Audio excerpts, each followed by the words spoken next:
આજે તારીખ છે 16/5/2026 અને આજથી 25 વર્ષ પહેલાં એમ કહીએ ને કે આજથી 25 વર્ષ પહેલાં જેટલા લોકો જાત્રા કરવા જતા હતા, જેટલા ધાર્મિક અનુષ્ઠાનો થતા હતા, જેટલી કથાઓ થતી હતી, જેટલા લોકો વ્રત કરતા હતા, જેટલા ઉપવાસો થતા હતા, જેટલા મંદિરો હતા, જેટલું લોકો દાન દક્ષિણા આપતા હતા, જેટલું ધર્મમાં માનતા હતા, એના કરતાં અત્યારે 4 ગણું લોકો માને છે. અને આ આખી દુનિયામાં દરેક સંપ્રદાયમાં હિન્દુ, મુસ્લિમ, શીખ, ઈસાઈ દરેક સંપ્રદાયમાં 4 ગણું વધી ગયું છે. કેટલું? 4 ગણું વધી ગયું છે. 25 વર્ષ પહેલાં જેટલું હતું એનાથી અત્યારે 4 ગણો વધારો થઈ ગયો છે. એ આંકડો તમે જોવા જાઓ, ગૂગલ ઉપર સર્ચ કરશો તમને આંકડો પણ મળી જશે કે આજથી 25 વર્ષ પહેલાં લોકો જેટલા જાત્રા જતા હતા, 4 ધામની જાત્રા હોય કે પછી મક્કા મદીના હોય કે પછી બીજી કોઈ જગ્યાએ, એના કરતાં અત્યારે 4 ગણો વધારો થઈ ગયો છે. તો એનો મતલબ શું થયો?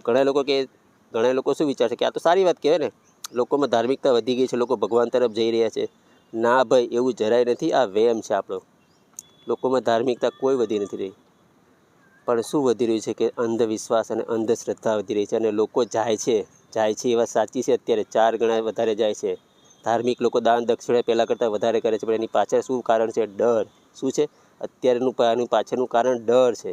કેમ કે આજથી 25 વર્ષ પહેલાં જેટલા લોકોને એટેક આવતો તેના કરતાં અત્યારે વધારે આવે છે. 25 વર્ષ પહેલાં જેટલાને કેન્સર થતું એની સંખ્યામાં 4 ગણું વધારે થયું. તો અત્યારે માણસ ડરના હિસાબે, શ્રદ્ધા ભક્તિમાં નહીં, અત્યારે જે ધાર્મિકતા તમને દેખાય છે સમાજમાં, એ શ્રદ્ધા ભક્તિના હિસાબે નહીં, પણ એની પાછળ મુખ્ય કારણ છે ડર. આ ડર પેદા કોણ કરી રહ્યો છે? તો એક માણસ જ પેદા કરી રહ્યો છે. એક માણસ બીજા માણસને ડરાવે છે અને પછી 2 ભેગા થઈને ડરે છે, પછી 2 ભેગા થઈને ડરે છે. તો આ ડરના કારણે આ બધું થઈ રહ્યું છે.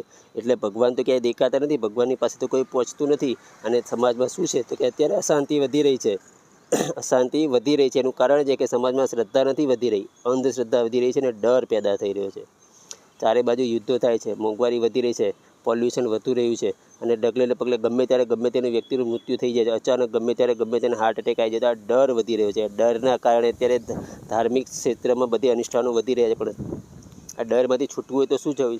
તો કે સત્ય પાસે જવું પડે. સત્ય પાસે જવા માટે શું પડે? વિચાર કરવું પડે. અને વિચાર કરવાનો કોઈની પાસે ટાઈમ નથી. શ્રીમદ ભગવદ્ ગીતા પાસે આવો, વાંચો તો તમને સમજાય. જો આ એક લીમડાનું દ્રષ્ટાંત આપું. એક નાનો અમથો લીમડો છે, આટલું પોલ્યુશન વધી રહ્યું છે, પણ લીમડાનું મૂળ જુઓ તમને કેટલું દૂર છે.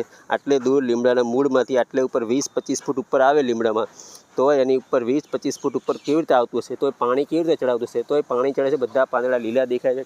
પાંદડા લીલા દેખાય છે એમ છતાં સાથે જો લીંબુડી પણ આવી ગઈ છે. અત્યારે સિઝન છે તો લીંબુડી આવી ગઈ છે. અને લીમડા ઉપર તમે જુઓ ફૂલો સફેદ કલરના, લીમડાના પાન લીલા કલરના, ફૂલો સફેદ કલરના, લીંબુડી આવી ગઈ છે. 25 ફૂટ ઉપર પાણી કેવી રીતે ચડે છે? અને પોલ્યુશન નથી થતું, બધો લીલોછમ લીમડો છે ને. તો પ્રકૃતિ ઉપર આપણને વિશ્વાસ નથી રહ્યો. કેમ નથી રહ્યો? કેમ કે આપણે ડરપોક થઈ રહ્યા છે. સત્યને આપણે સવાલ પૂછતા જ નથી અને સત્ય પાસે જવાની ક્યારેય કોશિશ જ નથી કરતા.